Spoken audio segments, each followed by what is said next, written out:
Ako yung nagkamali. Ako yung nanloko. Hindi ko alam kung paano ko sasabihin to, pero araw-araw kinakain ako ng konsensya ko. Hay, ako nga pala si Mark, 29 na taong gulang nakatira sa Makati. Mahal ko ang girlfriend ko, yun ang totoo. Pero kahit mahal ko, may ginawa akong hindi niya deserve. Hindi ko naman balak.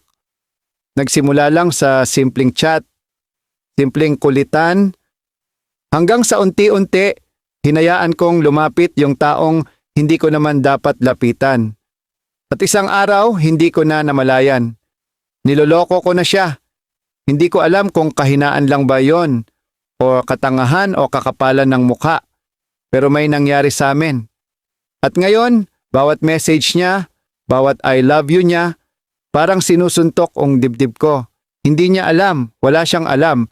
At yung pinakamasakit, alam ko na ako ang reason kung bakit siya masasaktan kapag nalaman niya.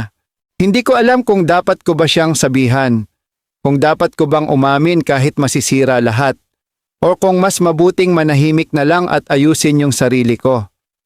Pero ang tanong ko lang, may karapatan pa ba akong humingi ng second chance?